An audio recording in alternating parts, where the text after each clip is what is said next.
En Valle de Bravo, en el Estado de México, existe una casa que tiene una extraña historia. Es de piedra, como muchas por ahí, pero no se parece a ninguna otra. Todavía la gente del lugar se persigna cuando tiene que pasar frente a ella.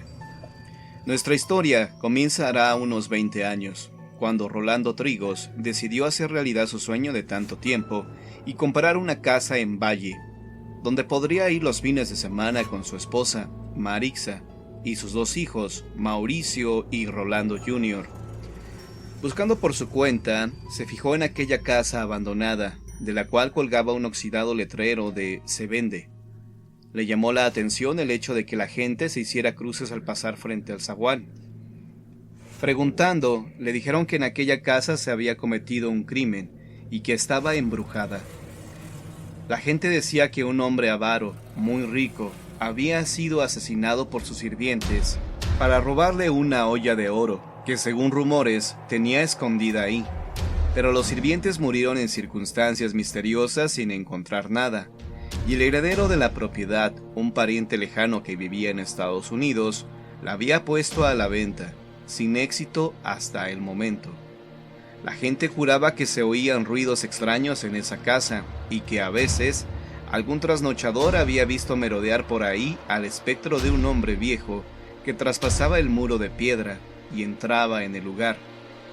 El señor Trigos, hombre práctico, no creía en esas cosas de espíritus y fantasmas. Se comunicó con la agencia corredora de bienes raíces y pidió que le mostraran la casa. Esta se hallaba todavía amueblada y cubierta de polvo hasta los topes. Las escaleras eran un poco estrechas, pero el resto estaba bien, así que negoció y compró la casa, decidido a remodelarla. Pronto, un ejército de albañiles al mando de Eligio Martínez, maestro de obras, se dedicaba de lleno a la renovación de la vieja casa de piedra. Nunca, en ningún momento de la obra, vieron a ningún fantasma, lo cual le sirvió al señor Trigos para corroborar que la siniestra historia de la casa embrujada no era más que patrañas. Un fin de semana, cuando viajó a Valle para ver los progresos de la obra, le comunicaron que Eligio tenía 2 días sin presentarse al trabajo. Según Remigio, el azulejero había encontrado algo en una de las habitaciones y lo había sacado de ahí de noche, sin dejar que nadie lo viera. «Pero yo sé lo que fue, patrón», dijo el trabajador.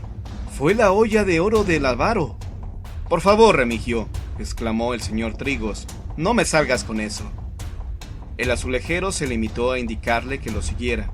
Juntos subieron por las estrechas escaleras y llegaron al cuarto principal. Ahí, en la pared destrozada a mazazos, se veía claramente una forma redonda. «Ahí debe de haber estado la olla, patrón. Vea que no le estoy diciendo mentiras». Un poco agitado, el señor Trigos examinó el hueco. Sus bordes eran perfectos, como si alguien hubiera puesto ahí una olla grande y lo hubiera emparedado después. «Vaya usted a reclamarle», dijo Remigio. «Ese dinero es suyo». El señor Trigos decidió que no iba a hacer nada por el estilo, y se olvidó del asunto, porque prefirió no creer la historia del azulejero. Asumió la dirección de la obra y en un mes la casa de piedra estaba completamente remodelada. La familia se reunió en pleno para inaugurar la casa, dando una fiesta para sus amigos y parientes. La gente del pueblo observaba asombrada cómo la vieja casona embrujada brillaba ahora con sus paredes recién pintadas, su jardín recién sembrado, el zaguán bien barnizado. Esa noche, cuando los invitados ya se habían marchado, el señor Trigos, su esposa y sus hijos salieron al pórtico a tomar el fresco antes de irse a dormir. Era una cómoda veranda que daba al jardín. La noche era clara bajo el cielo estrellado y un concierto de grillos y chicharras amenizaba ese momento familiar.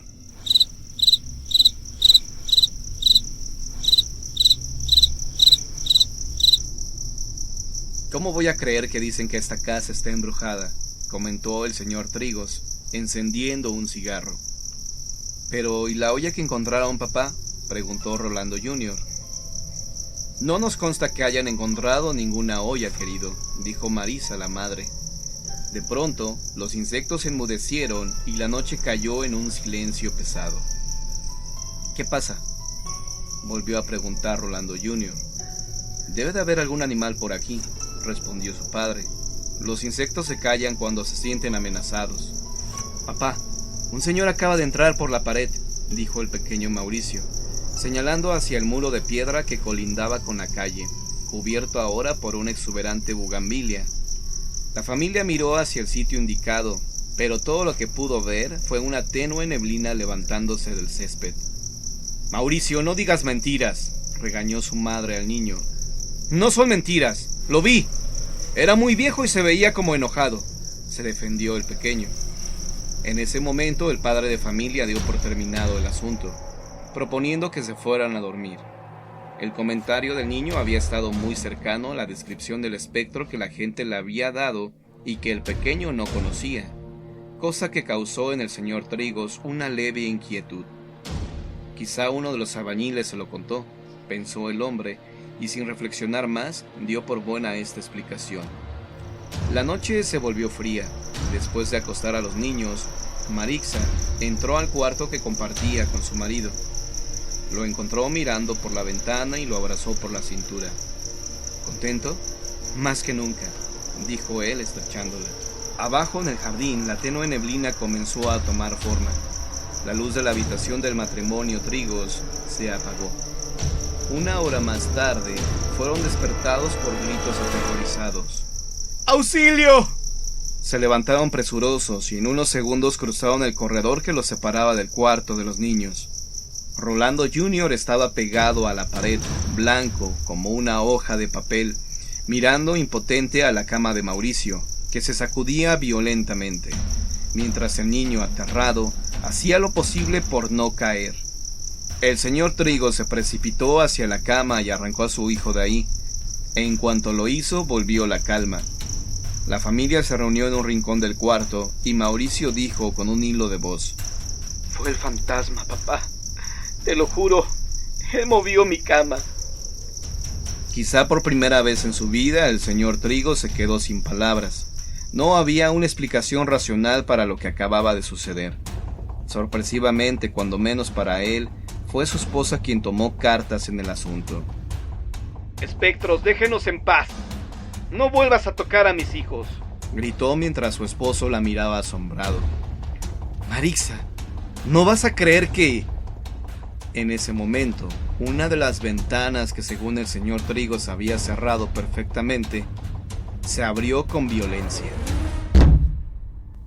El aire helado de la noche penetró a la habitación, llevando con él a una especie de nube de niebla, y ahí, ante sus ojos, la neblina se materializó en la forma de un espectro muy anciano, que de pronto se lanzó hacia ellos.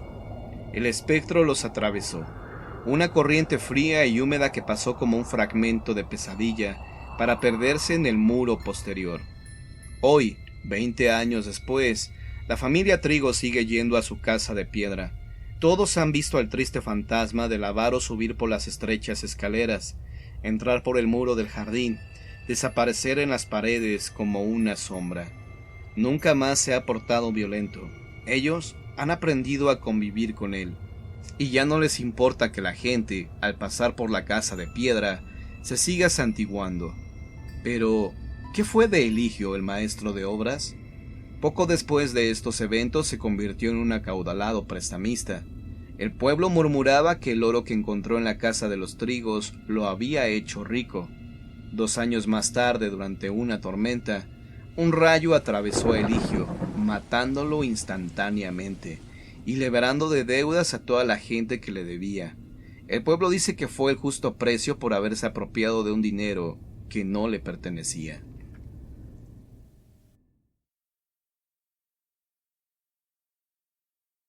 Doña Francisca la Embrujada.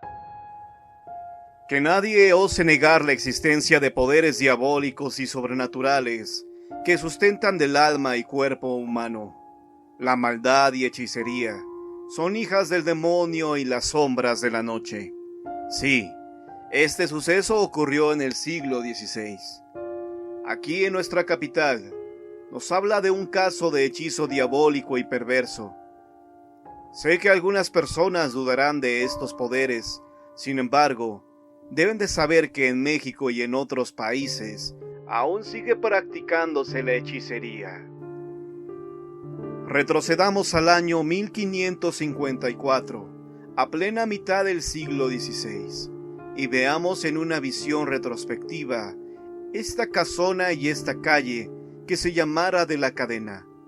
Gobernaba en ese siglo el virrey don Luis de Velasco I, y esta casa tenía el número 7, de la que hoy es Venustiano Carranza. Habitaba la casa en cuestión doña Felipa Palomares de Heredia, rica viuda de uno de los conquistadores, de quien fuera heredera. Pero si Felipa había heredado nombre y fortuna del esposo, también había quedado un hijo joven y apuesto, llamado Domingo de Heredia y Palomares, criado con lujo desmedido y cuidados extremos. Era este joven Domingo la adoración y consuelo de la madre, y llevada de su amor maternal. Lo cuidaba y mimaba con exceso, y siempre le recordaba que ya estaba en edad casadera, que encontrara una chica que le gustara, que tuviera alcurnia y abolengo. Claro, la madre tenía que aprobar a la muchacha. El joven deseaba en verdad esposa y buscaba con ansias entre las chicas una de la Nueva España. Solía reunirse con otros jóvenes también deseosos de casorio y escogían así a las mejores muchachas. Durante varios meses buscó a la chica que le gustara y fuera un gran partido del agrado de la madre. Cierta tarde vio acercarse al templo a una hermosa chiquilla, cuyo nombre y cuna desconocía. Sin embargo, era de una belleza virginal que hizo dar vuelcos al corazón del joven Domingo. Llena de misticismo y de candor, pasó junto al joven, el cual lanzó un hondo suspiro. ¡Ah! ¡Qué hermosa mujer! Ella entró a la iglesia y mientras oraba con fervor, el chico la miraba cada vez más cautivado por esa angelical figura. Al terminar de orar, ella se acercó a la pila de agua bendita y él le ofreció con sus dedos húmedos, emocionado. Después, como era la costumbre en ese siglo, él la siguió a prudente distancia para saber dónde vivía. La chica, que al parecer se dio cuenta de que la seguían, no trató de apresurar el paso. Entonces ella llegó a una casa de mediana construcción, allá por entonces calle Cerrada de Nacatitlán, hoy novena de 5 de febrero. Ella, sin embargo, volvió sus ojos hacia el joven y le clavó una mirada que llevaba toda la ternura del mundo. A partir de entonces, Domingo de Heredia y Palomares, acompañado de un juglar y amigos, comenzó el asedio de la chica, llamada doña Francisca de Bañuelos, y era hija única de padres humildes. Al fin, una noche escapó entre barrotes y tiestos florecidos una mano trémula que recibió ardiente beso de amor, y noches después, entre suspiros y perfumes de jazmines, unos labios musitaron la declaración de amor. «Dime, ¿quieres ser mi novia?» Mas la colonia era chica y pronto dos lenguas oficiosas fueron con la noticia de estos amores a la madre de Domingo. Lo que le contaron a la mujer no la agradó en absoluto, pero más tardaron en marcharse las dos damas informantes que doña Felipa en salir rumbo a la casa de Francisca. Acto seguido, su mano firme, cruel, golpeó contra el zaguán el pesado aldabón. Había en sus golpes furia y decisión. Fue la misma muchacha quien abrió el zaguán. Su sorpresa no tuvo límites, pues conocía ya a la furiosa dama. Invitó a pasar a la mujer a su casa. Como la notó indecisa, le repitió la invitación.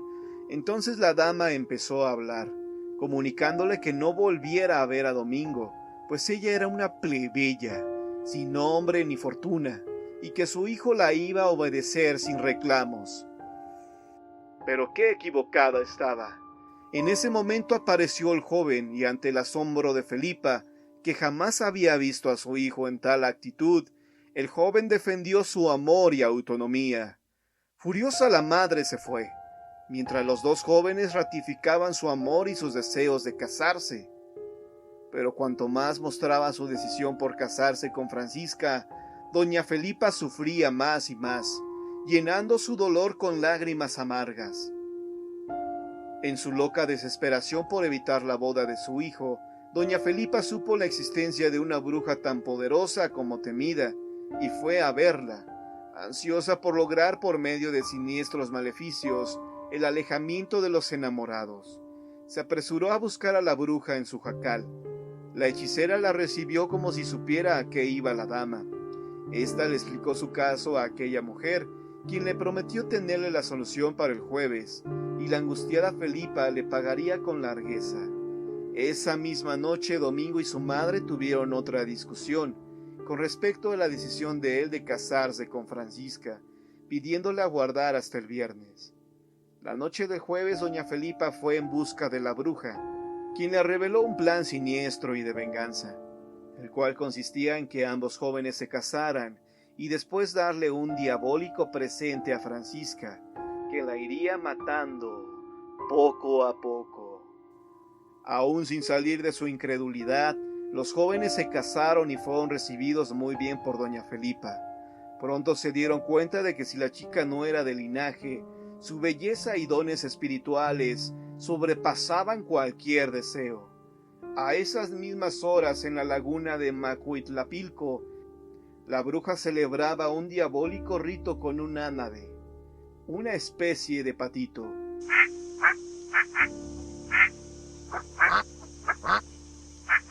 Y la bruja degolló más patos, hasta contar 7, y con su sangre se pintó el rostro mientras invocaba a Satanás.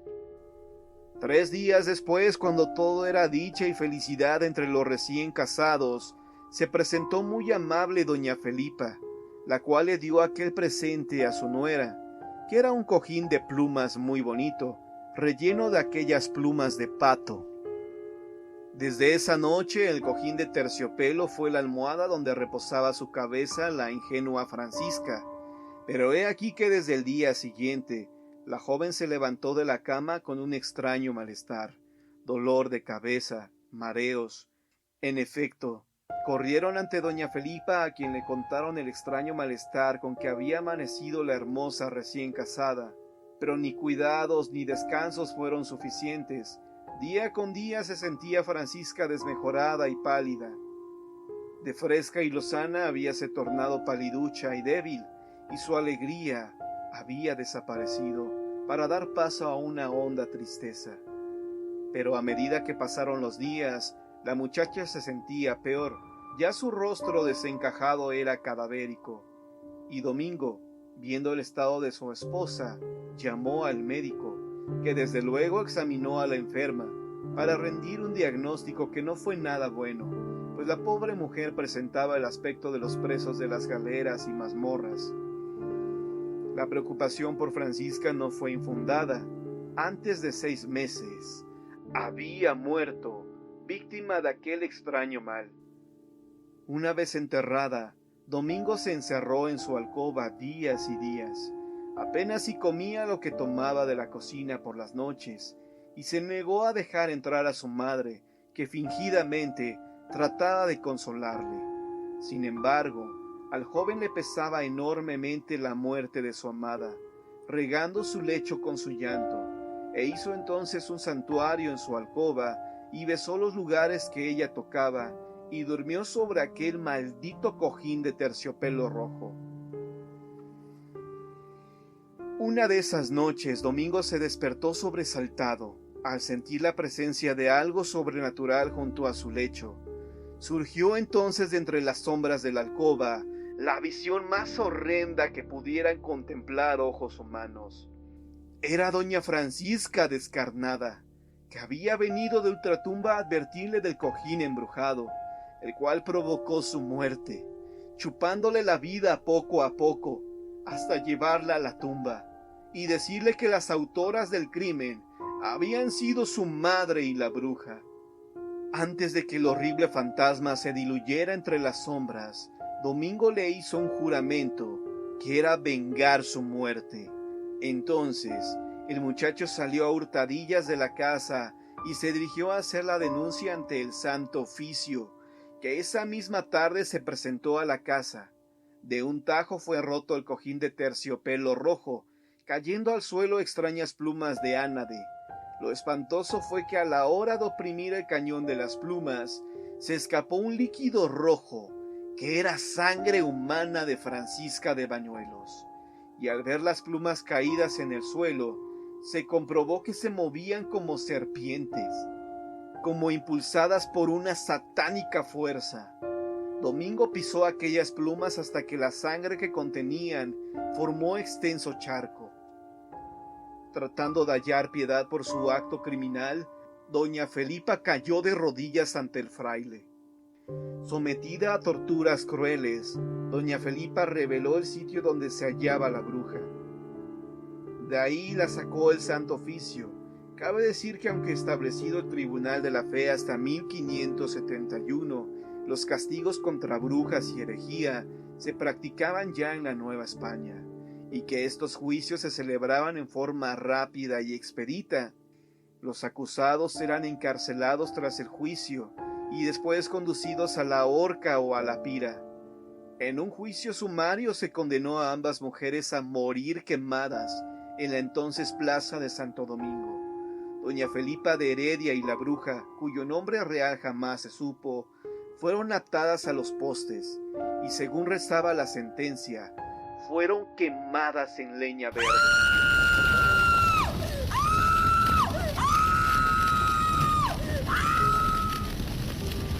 Para después esparcir sus cenizas a los vientos diabólicos de la noche. Durante algunos meses Domingo de Hurtado y Palomares se encerró en su casona rumiando su tristeza, tal vez de arrepentimiento. La gente y él mismo se señalaban como el delator de su madre y el responsable de su horrible y vergonzante muerte. No volvió a saberse nada sobre Domingo, aunque algunos aseguran que se marchó a España, llevándose consigo pena y fortuna. El burro. El relato que voy a contar a continuación sucedió en abril de 1924. Me acuerdo bien que sucedió en la Semana Santa de ese año, precisamente el Viernes Santo, un día solemne y de guardar. De todas las noches del año, no existe ninguna otra tan silenciosa como esa. Se guarda luto, y se ora en silencio en el interior de las casas del pueblo. Es la noche en la que se recuerdan las angustias y pesares que tuvo que pasar el Nazareno por nuestros pecados. Pero aquella noche hubo algunos hombres del pueblo que imprudentemente no guardaron la solemnidad requerida y, desafiando la costumbre, abusaron del alcohol. Eran 6 juergistas, quienes venían caminando abrazados todos por la gran calzada, provenientes de San Victoriano. Con toda seguridad su alegría se debía a la cantidad de pulque que habían bebido.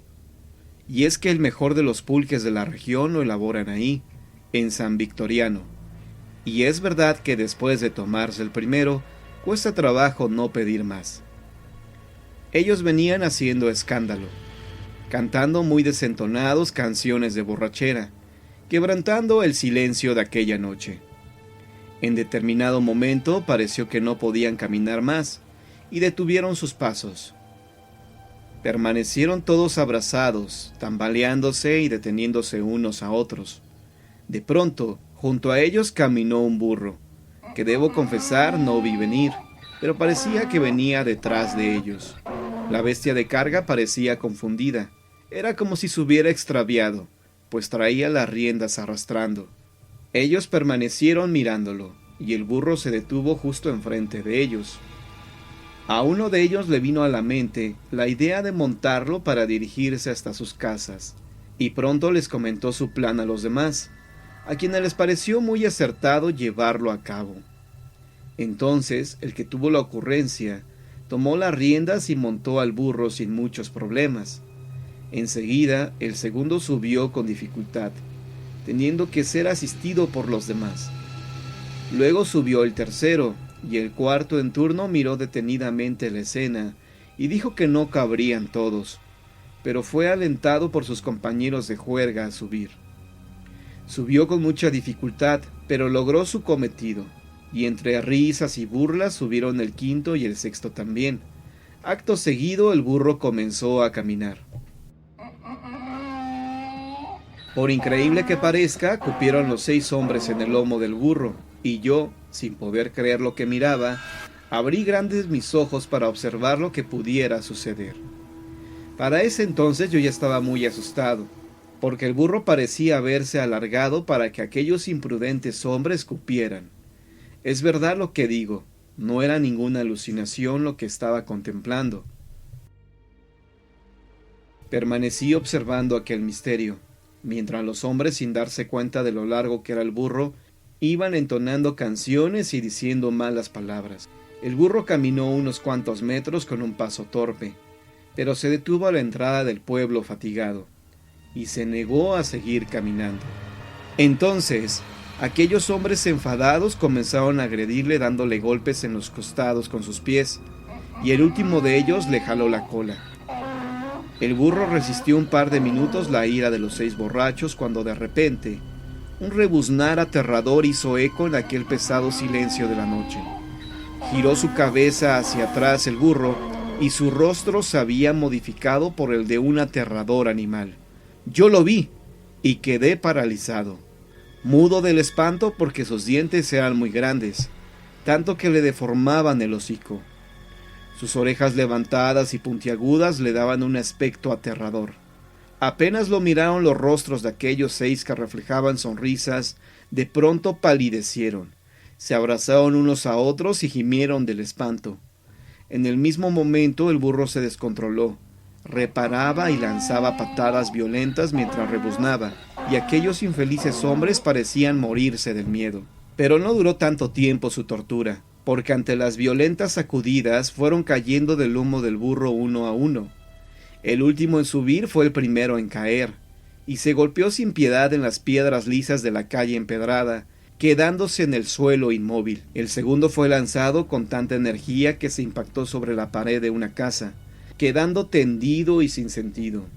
El tercero cayó en el interior de una zanja, quedando boca abajo e inconsciente, con el peligro de que el agua le ahogara.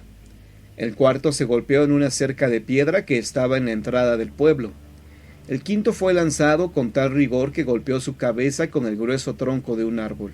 Y el último de ellos, el que había liderado la empresa de montar al burro, se aferró a las riendas y se abrazó fuertemente con sus piernas al lomo del animal. El burro entonces echó a correr por la gran calzada con el rumbo de San Victoriano, con el hombre a cuestas, a una velocidad descomunal. Parecía más un caballo de carreras que un burro, y se desvaneció en la oscuridad y la distancia de la gran calzada. Enseguida me hice presente en la escena y corrí en auxilio de aquellos hombres que evidentemente estaban lastimados. Fui primero con el que había caído en la zanja para evitar muriera ahogado. Después fui con el que se había golpeado en la pared de la casa. Luego ayudé al de la cerca. Enseguida levanté al que estaba tendido al pie del árbol y finalmente al que yacía sobre las piedras del camino. Todos estaban adoloridos y gimiendo por sus variados golpes y heridas. Al que saqué de la zanja se le quebró la nariz, la tenía chueca y le sangraba en abundancia. El que se golpeó sobre las piedras del camino sangraba por una larga y profunda herida en su frente. Al que se golpeó con la pared de la casa se le había salido el hueso del hombro de su sitio. ¿Y qué decirte del que se golpeó con la cerca de piedras? Se le habían caído varios dientes del tremendo golpe. Pero el que más me preocupaba era el que se había impactado en el árbol, porque aquel ingrato no sabía quién era ni a dónde estaba. Con dificultad los coloqué a todos sentados junto a la gran calzada mientras miraba hacia el rumbo de San Victoriano, en donde a lo lejos nada más las rebuznadas se escuchaban. Utilicé mi silbato y con grandes voces pedí ayuda. Los hombres de las primeras casas del pueblo me escucharon y salieron a ver qué pasaba. El de la nariz rota se me desmayó varias veces, y los dolores del que se había zafado el hombro eran muy grandes. Estábamos ahí brindándoles ayuda a los heridos, cuando a lo lejos vimos al hombre que se había llevado el demoníaco burro sobre sus lomos. Venía corriendo, caía constantemente, y cuando estuvo cerca de nosotros se detuvo, y se hincó llevándose sus manos al rostro. Sus ropas estaban muy sucias y desgarradas, tanto que apenas lo cubrían. Había sido lanzado sobre un zarzal que estaba junto a la gran calzada, y las espinas habían penetrado casi todo su cuerpo. Las marcas que les quedaron a esos 6 hombres por su imprudencia les resultaron para toda la vida. Al de la nariz rota nunca le volvió a su sitio, y por las noches mientras dormía, la respiración se le dificultaba. El de la herida en la frente trataba de cubrir con un paliacate y un sombrero la cicatriz que desde entonces le identificaba. El del hombro no le volvió nunca a su sitio, y deforme resultaba su apariencia, imposibilitándolo de realizar sus actividades. El que perdió los dientes nunca jamás pudo volver a comer como antes lo hacía. El que se golpeó en el árbol perdió la memoria. No fue más capaz de acordarse de casi todos los días transcurridos de su vida. Y aquel hombre que fue arrojado a las espinas quedó picado de cicatrices en su rostro, en sus manos, en sus piernas y en sus espaldas. Cicatrices que con el calor le ocasionaban ardores y con el frío fuertes dolores. Ese fue el castigo que recibieron aquellos 6 desdichados que no pudieron guardar el día solemne que es el Viernes Santo. Por eso fueron reprendidos, por eso recibieron un castigo que les marcó sus cuerpos como un recordatorio para ellos y como una advertencia para los demás.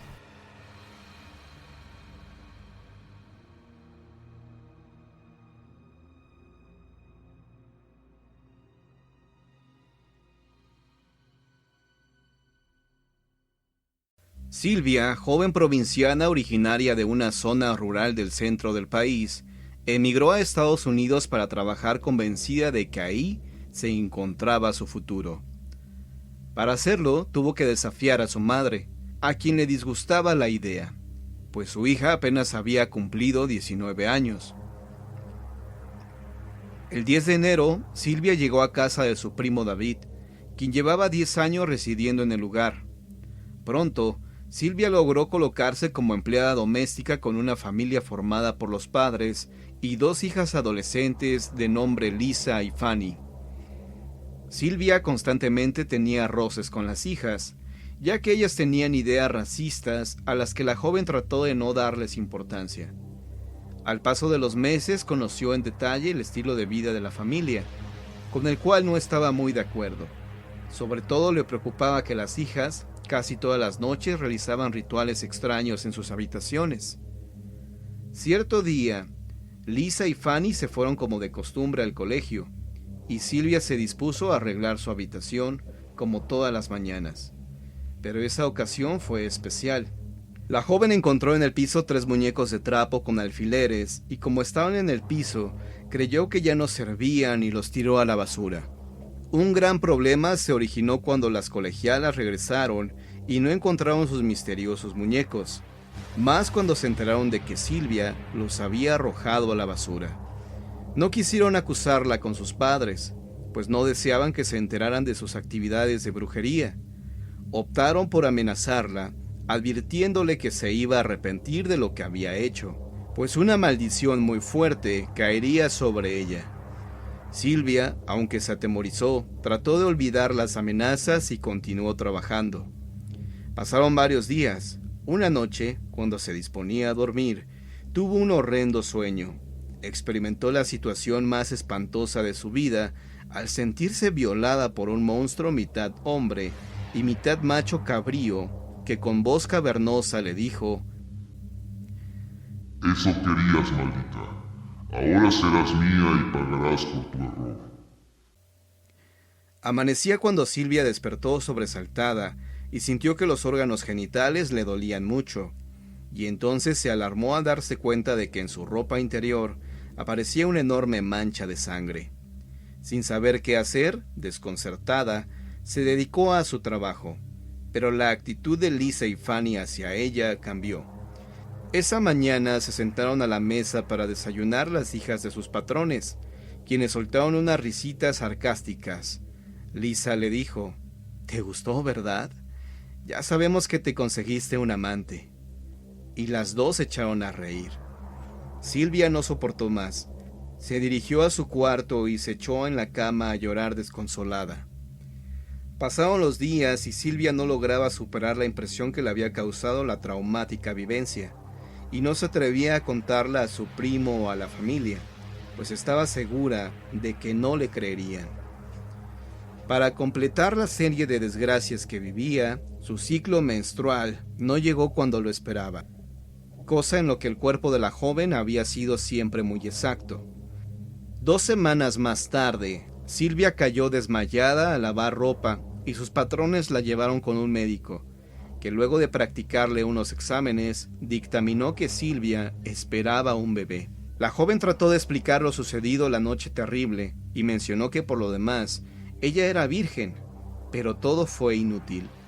La grave situación provocó que sus patrones prescindieran de sus servicios y la devolvieron al primo, quien le reprochó a Silvia. Lo siento mucho, prima, pero has defraudado mi confianza. ¿Piensas que soy tan idiota como para creer ese cuento tan burdo? Por lo menos deberías ser sincera y aceptar que te fuiste con un fulano. Voy a regresarte a tu casa y a ver qué le cuento a mi tía. Se me cae la cara de vergüenza solo de pensar en lo que me dirá. Todo por culpa de una golfa como tú. Silvia sintió que el mundo se acababa para ella. Días después llegó a su casa, donde por supuesto no le creyeron. Le propinaron una buena tunda y la corrieron. Según sus parientes, había deshonrado a la familia. En algún momento Silvia intentó quitarse la vida, pues se sentía sola y vacía, sin que nadie la apoyara y sin que nadie siquiera le creyera. Su última esperanza era su abuelita Flor, madre de su difunto padre, la que por cierto no se llevaba bien con la familia materna, porque se dedicaba a hacer limpias espirituales y la consideraban bruja. No solo le creyó a Silvia, sino que le ofreció casa, alimentos y demás ayuda. La joven por lo menos tenía ahora una pequeña luz de esperanza y el consuelo de alguien. Hija, a esos diablos que violan a las mujeres se les conoce como íncubos. Tal vez te lo enviaron y no puedo retirarte un mal de esa magnitud, porque es una brujería muy poderosa. Pero no te preocupes, conozco a una hechicera que te puede ayudar, le dijo su abuela. 3 semanas después, Silvia y su abuela se dirigieron a la sierra y caminaron 1 día y medio para llegar a la pequeña comunidad en que habitaba la hechicera. Ella les dijo que era una situación muy grave y tendría que hacer ciertos ritos para sanar a la muchacha. A solas, la hechicera le indicó a la abuela: haremos que el producto fecundado en sus entrañas, que es un hijo del diablo, abandone su cuerpo, pero no le digas nada a la chamaca para que no se espante. Y pidió que le llevaran unos animales, hierbas y ciertos objetos para realizar el trabajo. Reunido lo que requería, la hechicera la citó a las 12 de la mañana, momento en que inició un ritual. Más tarde le dio a beber a Silvia una pócima que la durmió, y comenzó los trabajos de sanación en compañía de 2 personas más y doña Flor. Al cabo, los presentes se llevaron una gran sorpresa cuando vieron que del cuerpo de Silvia salía un pequeño monstruo sin vida. El pequeño cuerpo estaba cubierto de escamas. Por la boca grande se asomaban enormes dientes y tenía patas de cabra. La hechicera tomó los restos del monstruo y los arrojó a una fogata, a la vez que pronunciaba palabras extrañas a manera de rito. Las llamas se elevaron casi 3 metros ante el asombro de doña Flor. Horas más tarde, Silvia recobró el conocimiento y al preguntar qué había sucedido, su abuela le dijo que ya la habían curado, pero tenían que permanecer en esa comunidad cuando menos 3 días para que se repusiera físicamente y pudiera trasladarse a su casa. Pasaron la primera noche en una casa de huéspedes. Al amanecer, los pobladores del lugar se despertaron para enterarse de un hecho trágico. Una anciana había aparecido muerta en el monte, cerca de la comunidad. La noticia corrió como pólvora, y doña Flor y su nieta despertaron cuando por la calle pasaba un hombre gritando: ¡Mataron a la bruja! Doña Flor salió de la casa y siguió a las personas que se dirigían al monte. Vaya sorpresa que se llevó al observar el cuerpo de la hechicera, que un día antes había ayudado a Silvia. Tenía las extremidades separadas del cuerpo, como si las hubieran arrancado de tajo, y los ojos estallados tal vez a golpes, y una gran estaca le atravesaba el tórax. La espantosa escena la dejó muda. No podía creer lo sucedido, y más la aterraron los comentarios de decenas de curiosos. Dicen que la mató el diablo. Qué bueno que la mataron, maldita bruja. ¿Y si su alma regresa y nos espanta? Doña Flor sentía por la anciana gran aprecio y un especial agradecimiento. Corrió a la casa de huéspedes, tomó una sábana para cubrir los restos, compró unas veladoras que colocó en el piso junto al cadáver y comenzó a rezar por el descanso de su alma.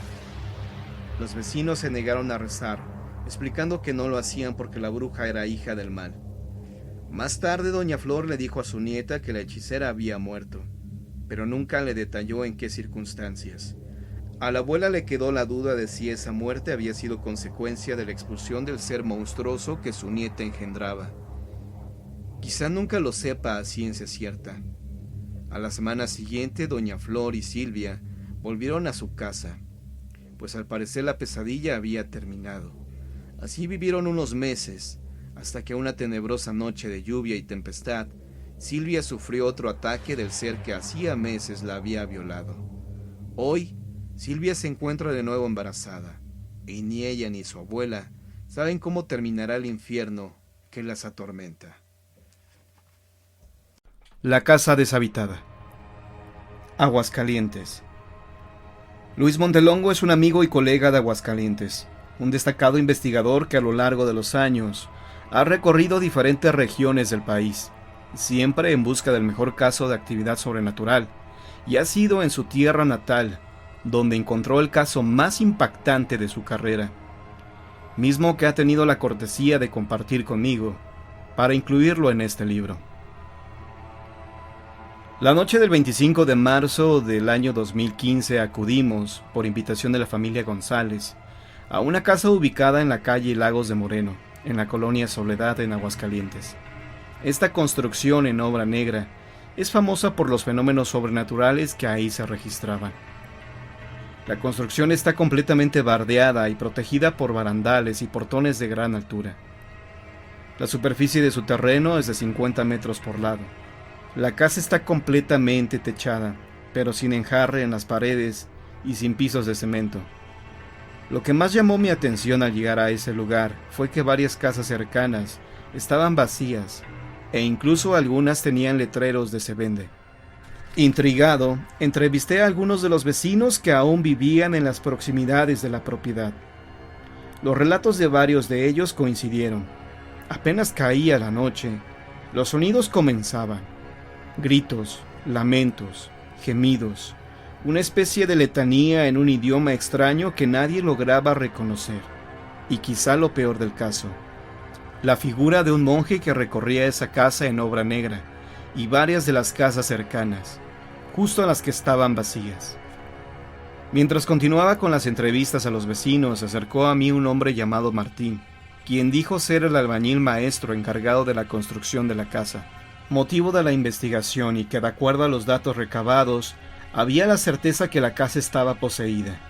Lo que nos compartió fue muy interesante, y nos ayudó a entender el porqué de la posesión de esta casa. Según Martín, el dueño de la propiedad era el señor Rafael García, a quien describió como un hombre maduro, rubio, alto, de piel muy blanca y de complexión robusta. Don Rafael, como lo llamaba Martín, vivía en Estados Unidos y solo llegaba a Aguascalientes cada 6 meses a supervisar el avance en la construcción de su casa. Cada semana le enviaba dinero al maestro albañil para cubrir los gastos del material y la mano de obra. En el último semestre en que Martín trabajó en la construcción de ese inmueble, las visitas del dueño se hicieron semanales, siempre en viernes. Llegaba acompañado por 3 mujeres y 2 hombres. Con tal de que nadie lo molestara durante su estancia, daba el sábado como día libre a los trabajadores, lo que ellos consideraban un gran detalle. Pero cada lunes, después de la visita del patrón, encontraban en las paredes y en los pisos de tierra diferentes dibujos que, por lo que me describió Martín, parecían pentagramas invertidos, así como veladoras derretidas y, sobre todo, un penetrante aroma que no lograron identificar. El aroma era tan desagradable que los empleados debían esperar un rato antes de poder trabajar. En su última visita a la propiedad, don Rafael le hizo una pregunta a Martín que lo desconcertó. «Oye, Martín, ¿crees en el diablo?». Yo contesté que sí, y el señor se echó a reír y me pidió que me fuera. Algo en él cambió ese día, como si hubiera sido desde adentro, nos dijo Martín.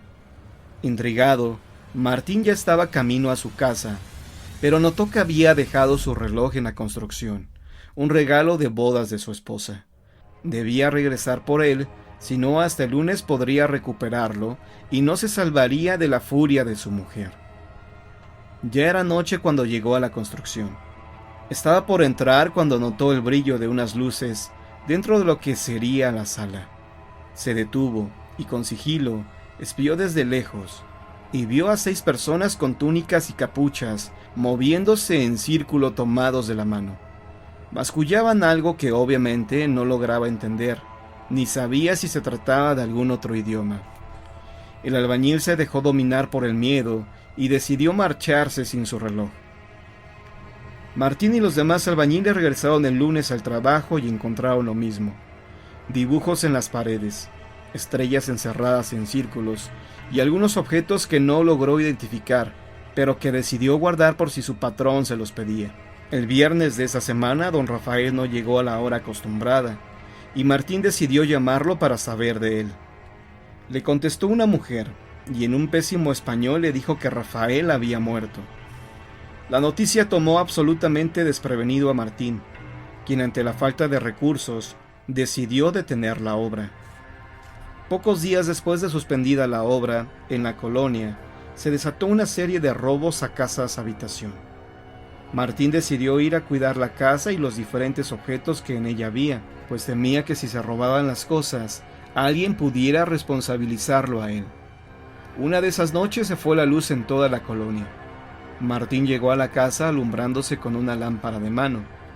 Al entrar, justo en la misma habitación donde vio por última vez a don Rafael, sintió un frío que le heló hasta los huesos.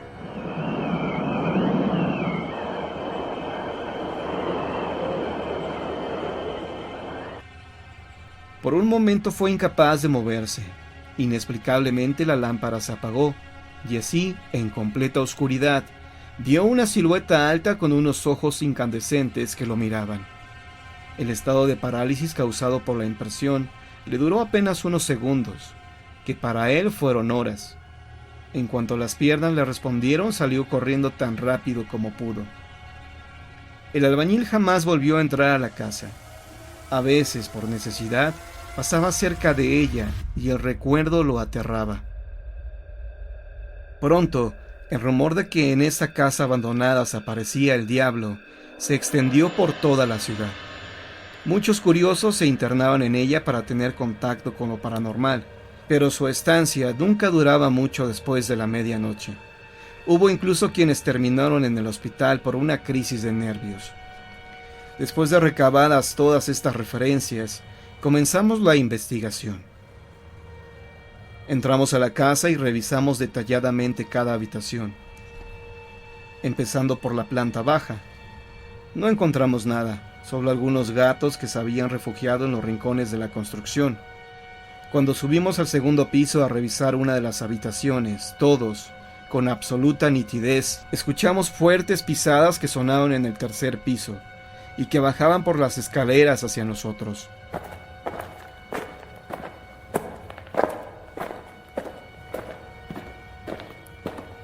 Salimos rápidamente para ver de quién se trataba, pero no vimos a nadie. Desconcertados continuamos el recorrido, pero al llegar al tercer piso, un fuerte olor nos impidió seguir. El olor nos provocó un tremendo malestar que solo desapareció cuando llegamos a la calle. Ya todos estábamos afuera.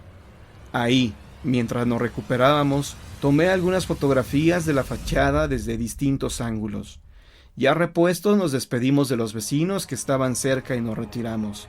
Días después, al revisar el material, descubrí con gran sorpresa y cierto terror que en una de las fotos, con un primer cuadro de una ventana del segundo piso, aparecía una especie de monje. Por la descripción que Martín hizo de don Rafael cuando lo vio en su ritual, supe de inmediato que se trataba de él. El atuendo era el mismo. Además, para cuando tomé las fotografías, ya no había nadie dentro de la casa. Conseguí evidencias, y ahora no me queda ninguna duda de que esta casa de la colonia Soledad está habitada por un espíritu del más allá. En memoria de Luis Montelongo, investigador paranormal, quien desafortunadamente fue asesinado el pasado 18 de septiembre del año 2017 en su natal Aguascalientes. Que en paz descanse Luis Montelongo.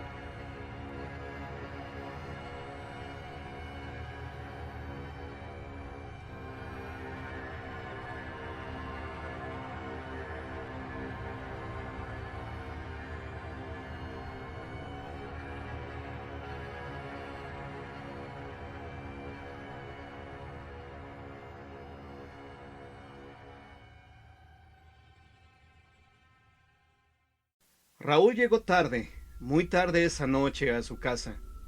La pequeña maleta pesaba como si estuviera llena de piedras. Se sentía muy cansado y confundido, con una extraña debilidad. Solo esperaba que no le fuera a dar un resfriado. Sería el pésimo remate de un viaje de negocios que no había salido como esperaba. Puros contratiempos. Incluso había tenido que abordar otro autobús de regreso porque el suyo lo había dejado. Le extrañó ver la casa en sombras.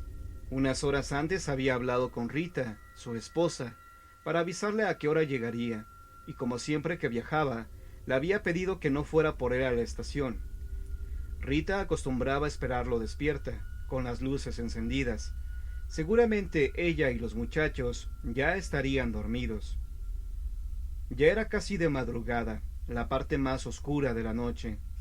Sintiéndose flotar de cansancio, sacó su llave y abrió la puerta. Casa por fin. Cómo extrañaba el hogar cuando andaba lejos en sus viajes como representante de ventas de una compañía de libros. Pero ahora por fin había llegado. La pequeña casa estaba extrañamente silenciosa. Qué raro, pensó. Encendió la luz de la sala, dejó la maleta en el suelo y llamó. ¡Rita! ¡Rita! ¡Ya llegué!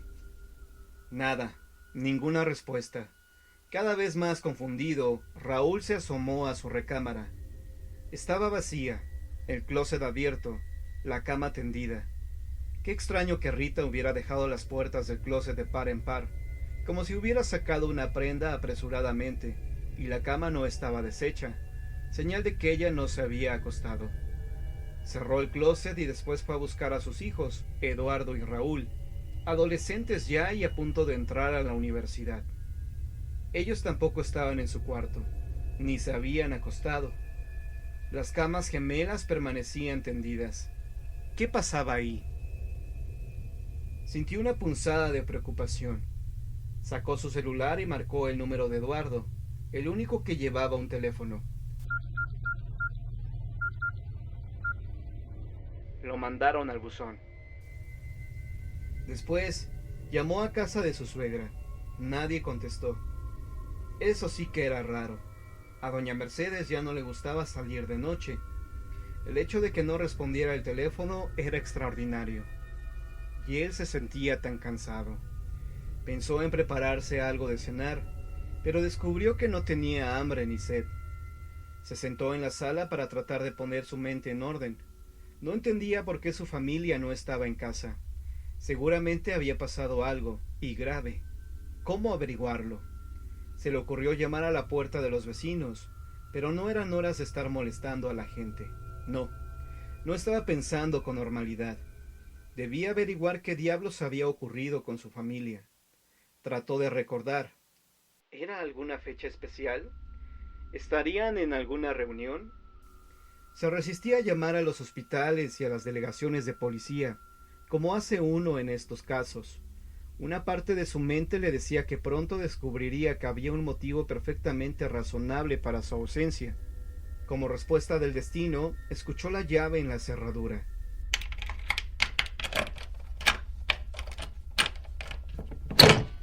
Ahí estaban. Bendito Dios. Pero no eran ellos.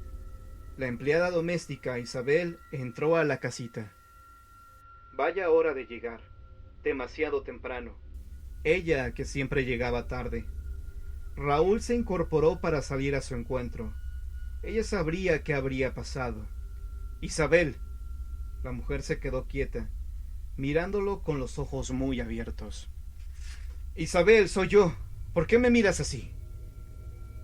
Hizo un movimiento para aproximarse, pero ella alargó una mano, impidiéndoselo en un gesto simbólico. De sus labios resecos salió un hilo de voz. Señor Raúl, usted no debería de estar aquí. ¿Qué dices, mujer? Esta es mi casa. Ya no. ¿A qué te refieres con ya no? Preguntó Raúl enojado. A que usted debía estar con su familia, en el funeral. ¿Qué funeral? ¿Quién murió? Exclamó el hombre, y la angustia comenzó a crecer en su interior. Usted. A la señora le avisaron que el autobús en el que usted venía se fue a un barranco. Todos murieron. La señora y los muchachos identificaron su cuerpo y ahorita mismo lo están velando. Raúl Ponce es uno de esos infortunados seres que no se dan cuenta cuando mueren. Efectivamente, hubo ese accidente de carretera en el que el hombre falleció, junto con 30 personas más. Durante varios meses el espectro de Raúl se apareció en su casa de la Colonia del Valle, en la Ciudad de México, cargando su maletín, queriendo regresar a su vida y a sus seres queridos. Fue necesario decir varias misas en su nombre, para que finalmente esta pobre alma desconcertada comprendiera que su hogar ya no estaba aquí, en el plano terrenal, y que tenía que irse para descansar en paz.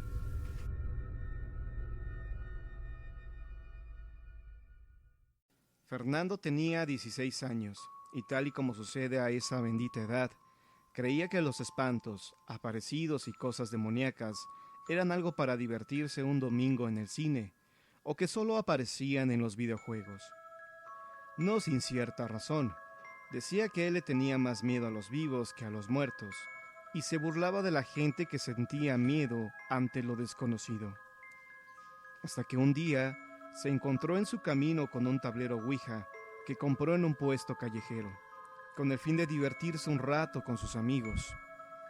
El tablero Ouija moderno es parecido al que existía en otros siglos, cuando se utilizaba para comunicarse con los espíritus, un rectángulo de madera en cuya parte superior hay un alfabeto, y a izquierda y derecha, respectivamente, las palabras sí y no. Un pequeño triángulo de madera, símbolo de la sabiduría pitagórica, acompañaba al tablero. Una o dos personas apoyan apenas las yemas de los dedos en el triángulo y hacen la pregunta. Cuando se da la comunicación con los espíritus, estos usan la energía de los ejecutantes para mover el triángulo y así apuntar hacia distintas letras, que forman palabras o frases, a menos que dicha interrogante pueda ser contestada con un sí o un no, en cuyo caso el triángulo se irá hacia el extremo correspondiente. Fernando quería jugar una broma a sus amigos, simulando que los espíritus movían el triángulo cuando sería él quien lo hiciera. Así, una tarde, el muchacho se reunió con Diego, adolescente sumamente impresionable, y con Enrique, el más ilustrado del grupo. Al principio, como ocurre cuando jugamos con fuerzas desconocidas, todo fue bien. Diego preguntó si Paula, su amor imposible, llegaría a quererlo, y para su satisfacción, el triángulo diligentemente contestó que sí. Las preguntas siguieron, hasta que Enrique, un poco aburrido, hizo una propuesta. Dejen de preguntar estupideces, y Fernando, deja también de mover el triángulo. Por si no lo saben, par de ignorantes, Se supone que no deben de tocarlo, sino solo poner los dedos un poco por encima de él. Preguntemos algo interesante. Fernando, un poco picado y consciente de la mirada desilusionada de Diego, quien había creído en las respuestas de la Ouija, retó encarándose con Enrique. Está bien, genio. Haz la pregunta. Espíritu, dijo Enrique en voz alta, ¿eres un alma perdida? Los minutos pasaban y nada ocurrió. El rostro del genio comenzaba a esbozar una sonrisa burlona cuando el triángulo se movió. No. Ya, Fer, deja de mover el triángulo. O tú, Diego. Yo no estoy moviendo nada, protestó este. Entonces Enrique miró a Fernando, que se había puesto pálido. Realmente había sentido que el triángulo se movía, y ni él ni Diego lo habían estado tocando. Pregúntale otra cosa, Enrique, pidió el dueño del tablero. Esto es la neta. ¿Hay alguien ahí? Todavía sin creerlo mucho, el aludido preguntó. ¿Eres un ángel? El triángulo se movió. No. ¿Un demonio? Sí. Los tres amigos se miraron. Enrique abrió la boca para protestar, pero Fernando se le adelantó. Espíritu, ¿cómo te llamas? Adonai. Fernando y Diego miraron interrogantes a Enrique, que explicó con la voz extrañamente baja. Adonai es uno de los 72 nombres que los antiguos magos invocaban cuando querían realizar hechizos. Es uno de los demonios más poderosos del infierno. En ese momento el triángulo cobró vida propia y comenzó a moverse cada vez más rápidamente, sin energía humana que lo guiara. Los tres amigos tenían los ojos clavados en el tablero, donde el pedazo de madera señalaba las letras para transmitir lo siguiente. Soy el más poderoso de todos. Enrique, imbécil. No sabes nada, aunque crees que sí. Ni tú, Fernando, ni tú, Diego. Pero yo lo sé todo. Y si no lo sé, hago que suceda como a mí se me dé la gana. Puedo volar en pedazos sus casas, con todo y sus familias, porque ahora que han abierto la puerta del infierno, ya no la podrán cerrar. Rarra snardo palonai. Rarra snardo palonai. Rarra snardo palonai. A esto siguió una letanía de palabras en un lenguaje perdido. El triángulo volaba sobre el tablero. «Tira esa cosa, Fer», exclamó Enrique, pálido. El triángulo se detuvo y luego comenzó otra vez. Si puedes, sé de Upis. Si puedes, sé de Upis. «Claro que puede», gritó Enrique extrañamente alterado, mientras Fernando y Diego lo miraban asustados. Nunca habían visto al ecuánime y culto muchacho perder el control de esa manera. El dueño del tablero retiró el triángulo. Hubo una súbita sacudida y un cenicero de cristal estalló. Después volvió la calma. «Nunca en tu vida», dijo Enrique a Fernando respirando muy rápido, «vuelvas a jugar con esa cosa. No sabes las fuerzas que puedes desatar. Tírala, rómpela, quémala, pero sácala de tu casa ya». Silenciosamente, Fernando guardó el tablero en su caja. Unos minutos después, Diego y Enrique se retiraron, este último confiando en que su amigo seguiría su prudente consejo. Mas no fue así. Intrigado, Fernando se llevó el tablero Ouija a su recámara y lo escondió debajo de su cama. Su madre era muy religiosa, y no le hubiera gustado saber que su hijo andaba jugando con esos artefactos profanos. Pero muy tarde esa noche, el muchacho sacó la Ouija de su escondite. «Espíritu», dijo rozando con sus dedos el triángulo de madera, «¿estás ahí?» Lenta, muy lentamente sintió cómo se movía. Sus dedos lo siguieron. Sí. «¿Eres quien dijiste que eras?» ¿Quién dije que era? «Adonai».